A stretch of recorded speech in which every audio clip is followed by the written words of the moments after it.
Panjabi chicken মশলা বানাবার জন্য 500 গ্রাম চিকেনের মধ্যে ঘরে পাতা 1 কাপ টক দই, 1 চামচ হলুদ গুঁড়ো, 1 চামচ গরম মশলা, 1 চামচ লাল লঙ্কার গুঁড়ো দিয়ে ম্যারিনেট করে নিয়েছি। কড়াইয়ে সর্ষের তেল গরম করে থেতো করা গোটা জিরে, ধনে, এলাচ, লবঙ্গ, দারচিনি ফোড়ন দিয়ে দিন। এরপর কড়াইয়ে দুটো বড় সাইজের কুচনো পেঁয়াজ দিন, শুকনো লঙ্কা ফোড়ন দিন আর সামান্য নুন দিয়ে সওতে করে নিন। ভালো করে সওতে করা হয়ে গেলে 4 চামচ থেতলানো আদা, রসুন ও কাঁচা লঙ্কা দিয়ে দিন এবং নেড়ে চেড়ে তারপর ম্যারিনেটেড চিকেনটা দিয়ে কিছুক্ষণ ভালো করে কষিয়ে নিন।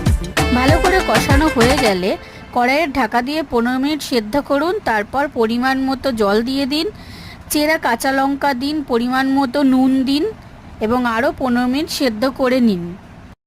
মাংস ভালো করে সেদ্ধ হয়ে গেলে ওপর থেকে কসুরি মেথি ছড়িয়ে পরিবেশন করুন গরম গরম পাঞ্জাবি চিকেন মশলা।